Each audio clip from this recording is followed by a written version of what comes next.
All right, joining me now, we welcome to the show Barkat, Israel's Minister of Economy and Industry. He's a former IDF paratrooper major, and he's a former IT entrepreneur. And if that weren't bad enough, he's a former mayor of Jerusalem. Minister, welcome to the show. We appreciate it very much. I want to begin. Prime Minister Netanyahu said some very important things yesterday on our Sunday talk shows. If you will, take a listen to the first one. There could be, but I think the less I say about it, the more I'll increase the chances that it materializes. And it's a result of pressure, military pressure, the extraordinary work that the IDF is doing, putting pressure on the Hamas leadership. That's the one thing that might create a deal. And if a deal is available, well, we'll talk about it when it's there. We'll announce it if it's achieved. I think that was a terribly important point, because you've got people in and out of this administration nitpicking how Israel is conducting the war. And what the Prime Minister is saying is the more success you have, the more pressure you're putting on it, the likelier it becomes that you'll get a hostage deal. Can you talk to us about that thinking? Because I think it's very important. Well, we woke up October 7th totally shocked. We had Hamas ISIS come rape our women, put the children in the oven, killed innocent people, took hostages, 239 to count today, that we have no idea what's happening to them. 4-month-old babies, over 30 children under the age of 16, abducted and held hostages. We don't know where they are. We don't know where they are. On the plane here to the United States, I spent some time with one of the fathers that his son is a hostage. He has no clue if he's alive, if he's healthy. Where's Red Cross? Where's the world asking, pushing Hamas, ISIS to give us answers, humanitarian answers? Where are the 239 hostages? This is the question we should be asking. So the best way, what Prime Minister seems to be saying is, the best way to discover some of this, any of this, all of this, is to just keep the pressure on. You've got tremendous momentum. We've had a lot of military experts on this show, and maybe there is a deal in the works. Can you tell us anything about that? Well, Larry, you have monsters that are basically saying to you, imagine that your neighbor says he wants to kill you, wipe you out, and he just demonstrated that he did that to the neighbor next to you. We believe them. Their charter is to wipe Israel off the map. They are worse than ISIS. Now we got to wipe them off. We cannot exist with people that want to kill us. And they just demonstrated how they took 1,400 lives of Israeli innocent people. Okay? Now, we have to wipe them off the map. And Americans, I might add. Of course. Killing Americans and some Europeans and holding us hostage. But please continue. So we're not negotiating with monsters. With people. We're negotiating with monsters. And by the way, they showed how they care about our citizens. They don't care about their own children. They don't care about it.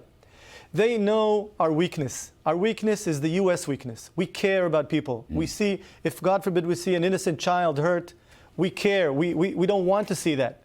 But that's exactly what they're doing. They're putting the children on the top floor, and underneath them, they probably have some of our hostages, and that's their protection. So when we come to the table and talk about the pressure put on us not to hurt innocent children or women, you don't need to tell us that. We know. We care about so the most important thing, as I read the Prime Minister, the most important thing is not some lengthy ceasefire. The most important thing is to keep the battle momentum going on.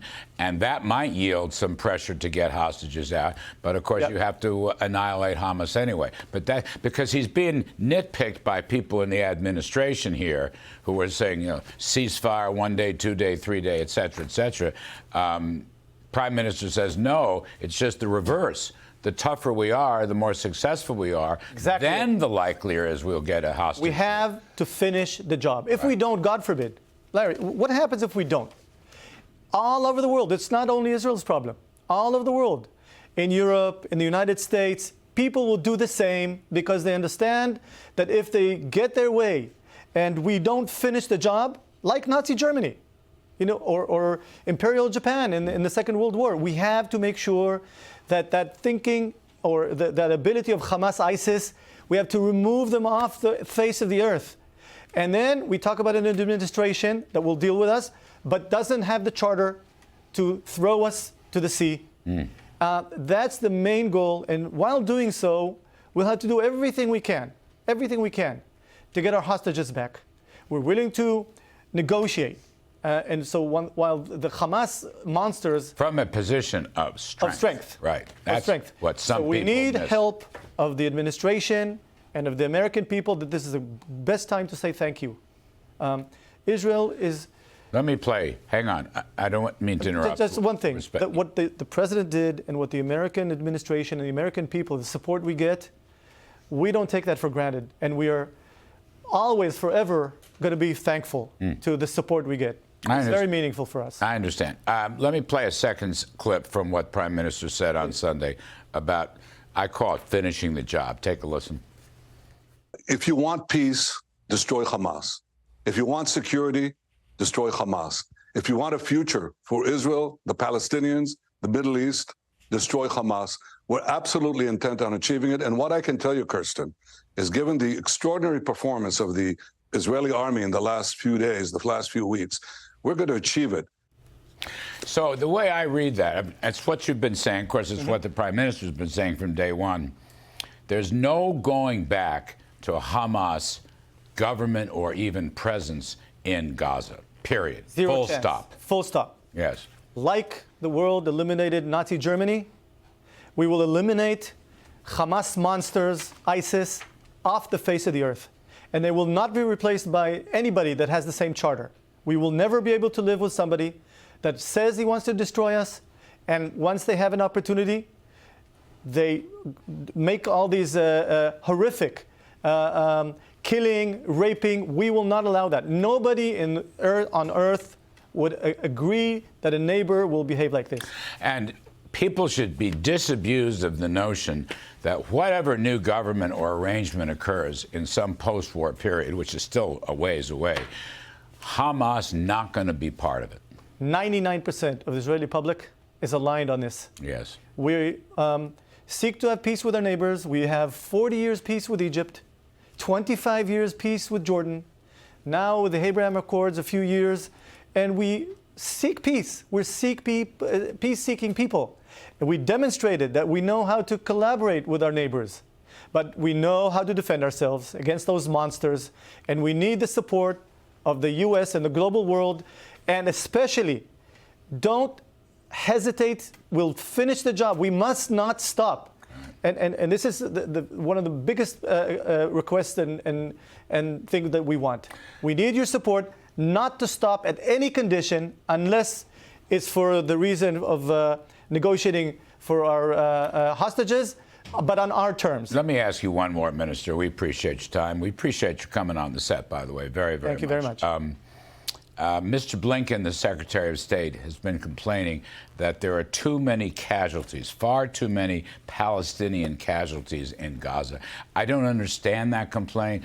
War is hell. There are costs to it. I've seen studies that show the Israelis have been very precise and efficient, by the way. But, you know, you have to win this thing. And what's your response to those kinds of criticisms? Well, I don't remember the comparing the casualties of war of the Germans or the Japanese versus how many people killed by the Brits or the Americans. I don't think the number of people hurt is relevant at all. We target the militants. We don't want to hurt innocent people.